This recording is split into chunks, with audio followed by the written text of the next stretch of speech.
Good morning. This is both exciting and terrifying at the same time. So thank you guys for going on this journey with me. I forgot my clicker. Thank you. So I'm going to start the talk this morning with a story.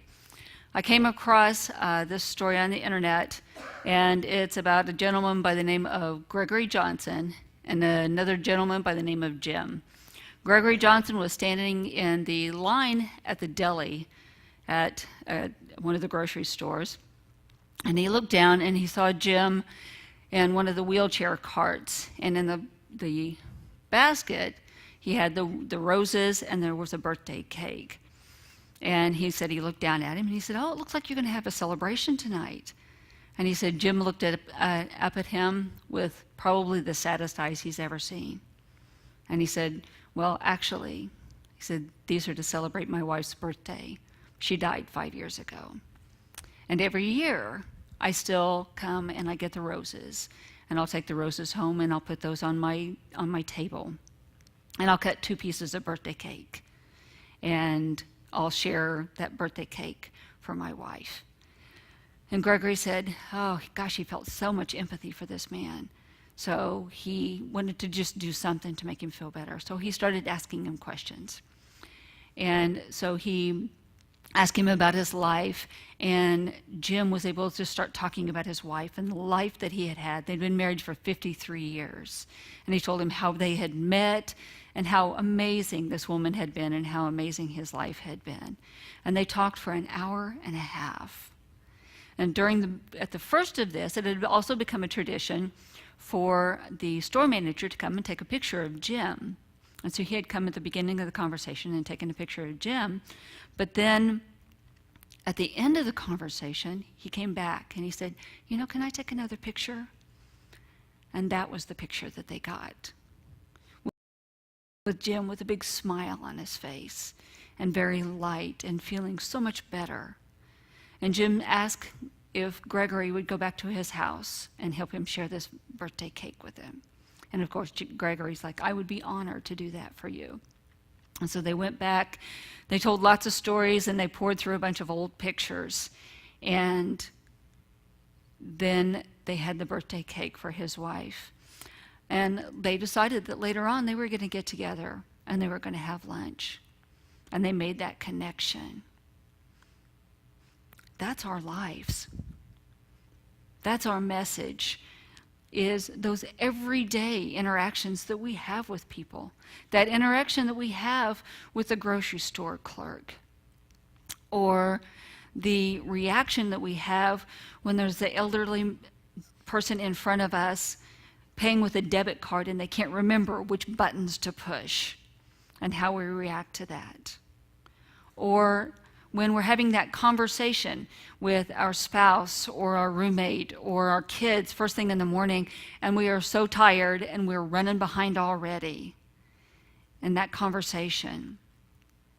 Or when you're in the store and you come up on this baby that's just about to have a meltdown, and you reach down and you start talking to them and you start playing with them and they laugh. And then you look up, and then you meet the grateful eyes of this exhausted mom who mouths the words, "Thank you," because her baby didn't just have a meltdown. Those are the everyday moments in our lives. But we get so busy that we miss those days. Our lives are our message, and somehow or another we have been handed the line that if we are not living this extraordinary life, if our lives are ordinary, that they're not valid and they're not useful. Gregory Johnson didn't intend for the national news to pick up this story. He didn't intend for me to be standing in Springfield, Missouri, telling you this story. He was just wanting to be present and be kind to this man and allow him to tell the story of this beautiful life he had had with his wife. We get so busy trying to be relevant that we miss the in-between. And We are so busy, and I am just as guilty as the next person about being guilty. You know, I retired 3.5 years ago, and my daughter-in-law says, "Oh my gosh, you are the busiest retired person that I've ever known." And I'm like, "I know, I am. I'm so busy, because I'm so busy." And I wear it like this badge of honor until I hear my wife say that to somebody, "Oh my gosh, she's so busy." And I see that little tinge of sadness in her face, because there are days where we see each other for just a few minutes at the end of the day. Busy isn't necessarily relevant. Sometimes busy is just a distraction from what's really going on in our lives. When I started to do the research to do this talk, I listened to and read a lot of Brené Brown.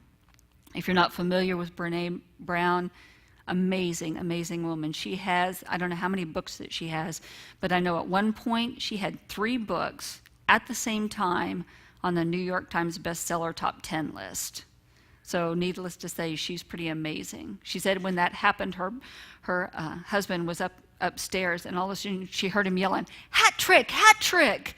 She's like, I had no idea what that meant, but he was very excited about it. So what she said is that if you're going to talk about authenticity, you can't really talk about authenticity unless you talk about vulnerability. Okay? But then you can't really talk about vulnerability until you talk about shame. Because authenticity is all about that.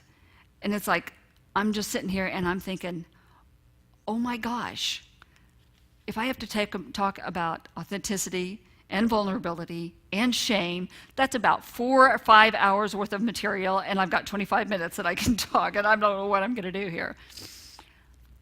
But you know, I don't have to give you all the information. I'm here to remind you of some of the things that you already know and to plant some seeds. So,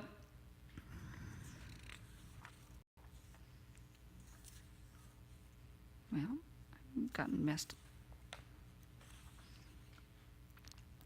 So when we start to talk about authenticity, then I told you this story about Jim. Now, Jim decided that he was going to be vulnerable, and he was going to share this pain, this incredible pain, with a complete stranger. And Gregory decided that he was going to be vulnerable, and he was going to sit in his own discomfort at hearing somebody else's pain and be present with him. Because let's face it, it is really, really uncomfortable when we are listening to somebody else's pain. How many of us have been in a situation where we have somebody that's telling us something really, really personal and really, really painful, and it is really uncomfortable for us, and we're sitting there and we're going, I have no idea what to say here. And yeah, and the more painful it is, the more uncomfortable it is for us to sit there. But that is our opportunity to be able to be vulnerable and empathetic, to stay there and to be present with that person. And it's not sympathy. Sympathy is feeling for someone. That's how we show up and respond when we don't want to be vulnerable to somebody else's struggle. It's when we have, that dreaded old Southern expression when somebody's sharing something with you, and what is it that they say? Oh, bless your heart. Bless your heart, really basically what that means is, that really sucks for you, and I'm glad it's you, not me, and my life is good, thank you very much. That's pretty much what that means.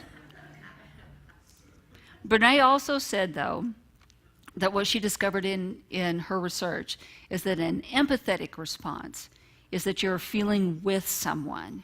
You're going to stay out of judgment, and rarely, if ever, does it start with, well, at least. Do you know how many times that I have said or started to say, well, at least, since I read that? Most of the time it's been for my daughter, which I don't know why that is, but for some reason that's it. Oh, gosh, I had to put my cat down this morning, and it was so painful. Well, at least you can get another cat sometime. My daughter is flunking out of college. Well, at least your son graduated and he's doing really well, isn't he? Mm-hmm. That's not empathy. That's trying to put a Band-Aid on it, so hopefully they will stop talking and it will appease them for just a minute, and that way I don't have to be uncomfortable anymore. That's what that is. Empathy is that moment when you go, yeah, me too. When you have somebody that comes to you and they're going, oh my gosh, I was so tired this morning and I was so frustrated and the kids wouldn't do anything that I told them to do and I just screamed at them. And you go, oh gosh, I get that. I have been there and I know what that feels like and it just stinks. Sometimes empathy looks like someone telling you something really, really vulnerable and you go, I don't have any idea what to say here, but I want you to know that I'm listening to you and that I'm here for you. Vulnerability is why 12-step programs work, because you get to walk into a 12-step program and you don't hear, oh, you poor thing. What you hear is, yeah, I get that. I've been in a situation like that and here's what I did. It's when you get to go into those programs and you get to tell those stories that you know if you told that story out in public, you're going to get shamed. And it's those stories that you know that you've shamed yourself about for years and years and years. But you go in those rooms and you're able to tell those stories because they go, yeah, I get that. See, there's a difference between guilt and shame. Guilt is I did something bad, and shame is I am bad. I tried to explain to somebody one time that, especially when you're talking to children, the difference is saying, oh my gosh, you are just a rotten person, and saying, you know what, you're a really good kid, but that was a really rotten thing you just did. That's the difference between guilt and shame. Shame is highly correlated with addiction, rage, aggression, violence, depression, suicide, and bullying. Guilt, on the other hand, is inversely related to those exact same things. So when we can become better at separating ourselves from our behavior, then we're less likely to become involved in those kind of behaviors and struggles. If we become better at separating other people from their behaviors, then we're less likely to shame them. We are the most addicted, obese, medicated, busy, in-debt people in this country in history. We start to feel our feelings and we decide that that's a perfect chance to get on Facebook or Instagram, get on our computer, start looking around and they're like, oh gosh, you know what? That guy I went to high school with that I didn't really like that much when we were in high school went on vacation. I am sure I need to figure out what it was that he did while he was on his vacation. We start putting stuff on Instagram and Facebook. We throw pictures up there. And then 30 minutes later, we go back to see how many likes we have or how many comments.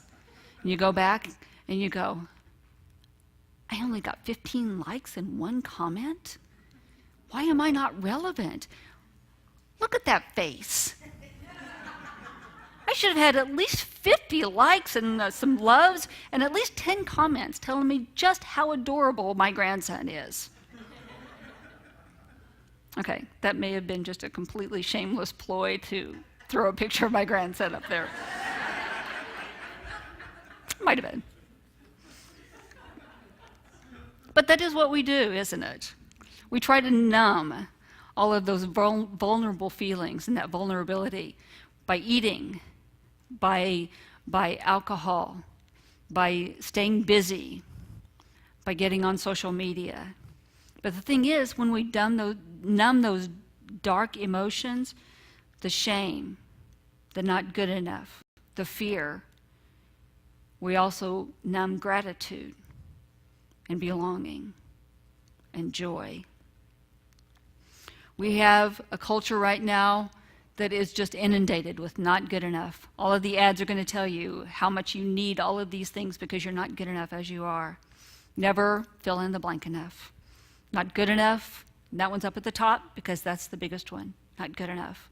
Not safe enough. Not certain enough. Not perfect enough. And don't kid yourself. Perfectionism is a self-destructive and addictive behavior, and we use that to try and protect ourselves. So we feel like if our lives look and we act perfect enough, that we can avoid and minimize all of those painful feelings that we have of shame and judgment and blame. Not relevant enough and not extraordinary enough. It's just a simple life. We go out into the world and we armor up because we think that that's going to keep us safe. We're going to put on all of this stuff and not reveal who we really are. And what we really want is we really want to belong. We want to be a part of. But if we're going to fully experience love and belonging, we need to believe that we are worthy of love and belonging right here and right now, just as we are.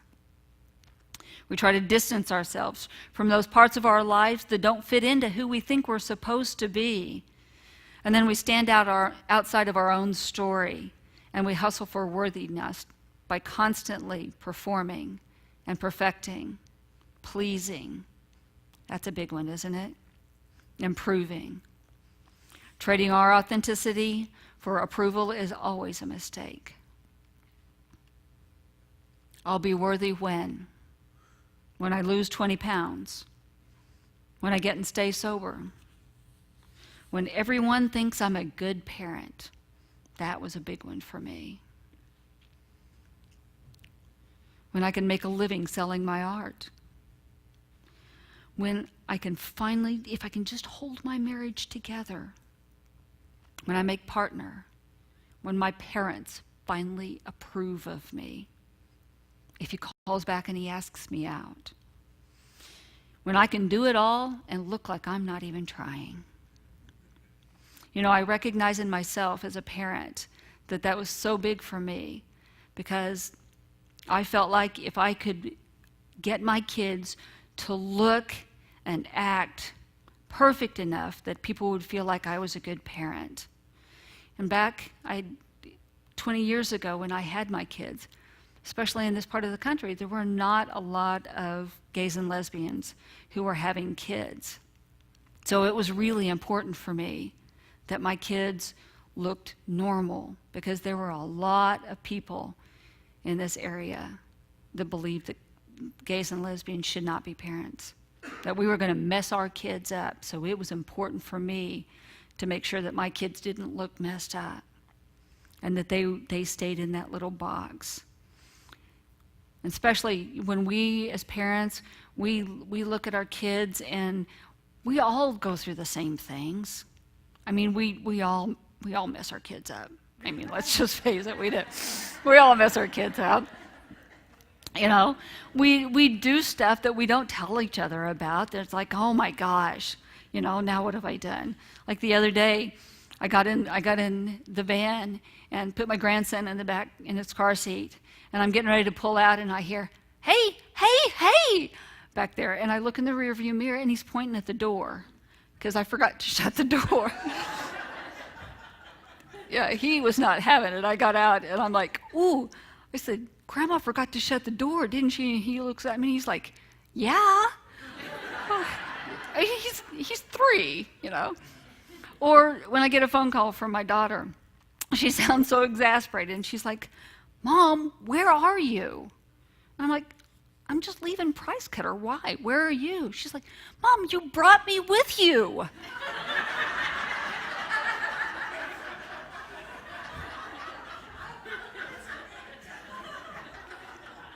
I'll meet you in the car.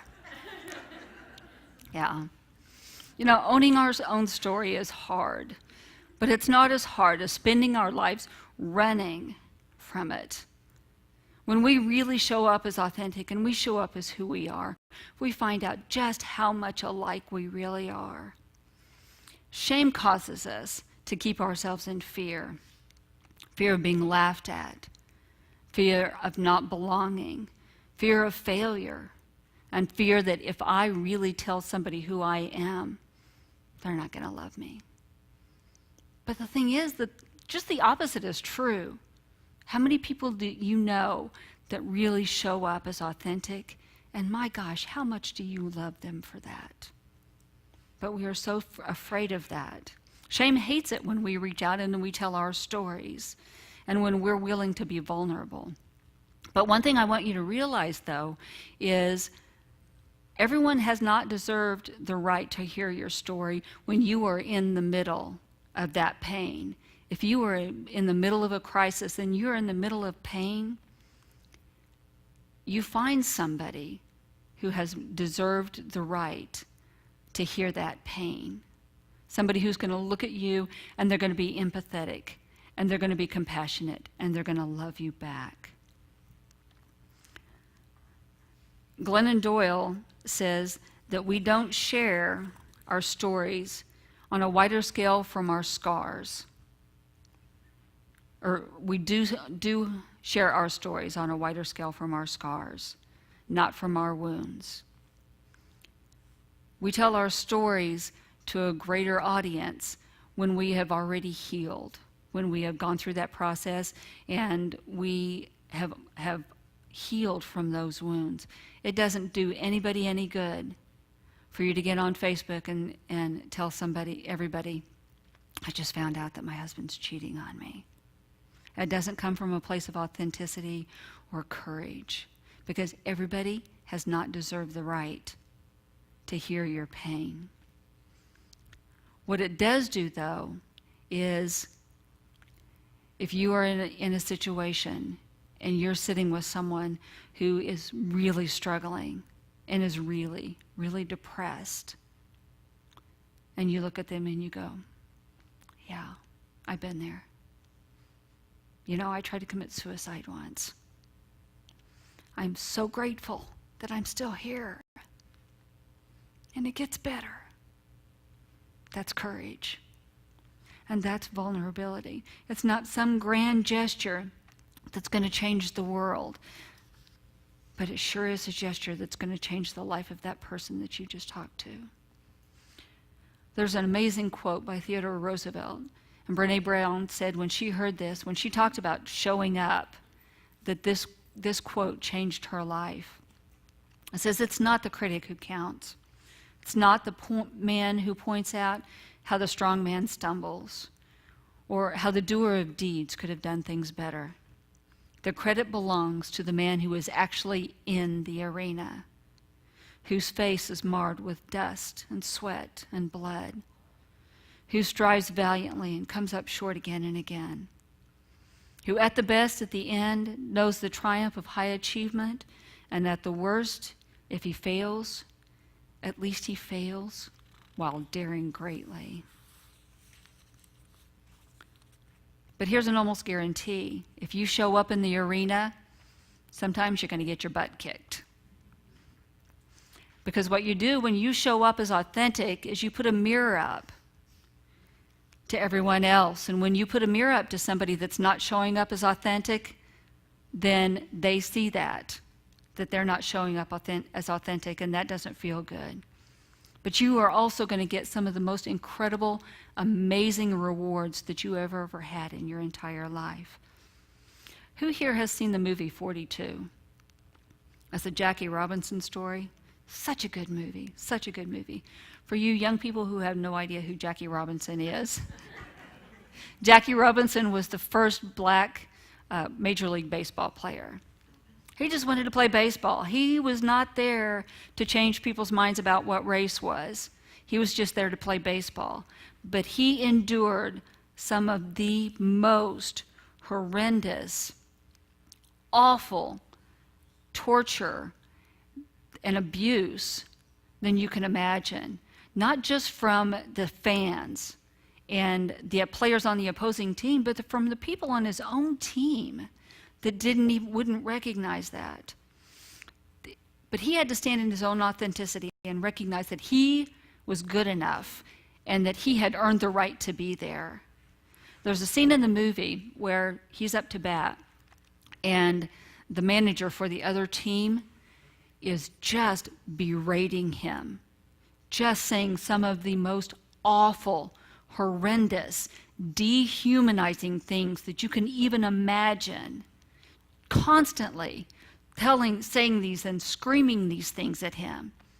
And then the camera pans up to the stands, to these people who, some of them have been yelling slurs at him also. But you can see a shift. You can see it in their eyes,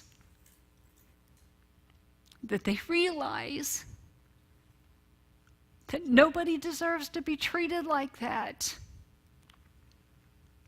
That he's another human being, and nobody deserves to be treated like that. And that was a shift not only in the way they viewed him, but also the way his own team viewed him, because they didn't let anybody treat him that way anymore. And it was also a shift in Major League Baseball where they recognized that he was worthy to be there and he deserved to be there because he stood in his own authenticity. And this is what the guy who signed him said. They want to see your pride, your dignity, because then they'll be able to see it in themselves. And that's what happens when we show up. When we're aligned with who we are and we feel the fullness of who we are, an idea is going to occur to us, and we're going to be able to follow through with that idea. It's that still small voice that says, do this, or say something to that person. And then we're going to follow through because we know we're going to be taken care of because we're standing in who we really truly are as a child of God. In your bulletins, there's a small slip of paper in the insert. And that's a really short prayer that I had them put in there. And I try to say this prayer every day. Sometimes I say it a lot of times during the day for guidance. And it's what I said during the meditation. It says, where would you have me go? What would you have me do? What would you have me say? And to whom? Now let's say that together. Where would you have me go? What would you have me do? What would you have me say? And to whom? We have an impact on people every single day. Everyone that we encounter, we have an impact on them. Even if it's that person that I have pulled out in front of in traffic, if I go and make this face at them, what that tells them is, I see you, I know I pulled out in front of you, and I'm really sorry. And that makes a difference though, doesn't it? If somebody just acknowledges that.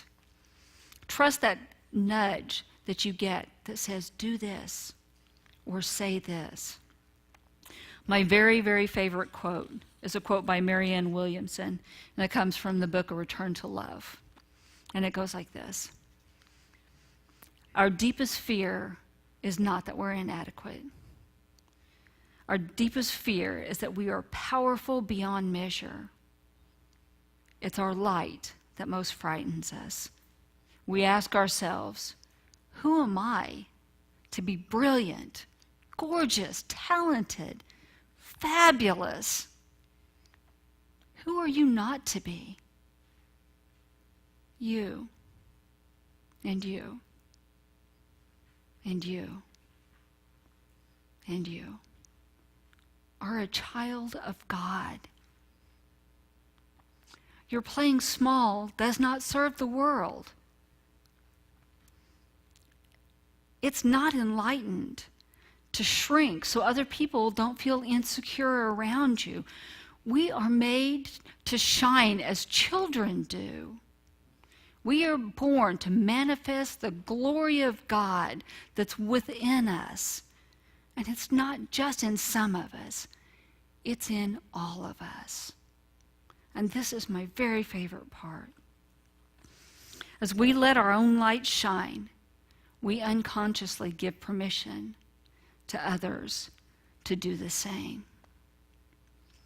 When we are liberated from our own fear, our presence liberates others. Just our simple presence by showing up. And I'm going to leave you with this quote by Maya Angelou. At the end of the day, people won't remember what you said or did, but they will remember how you made them feel.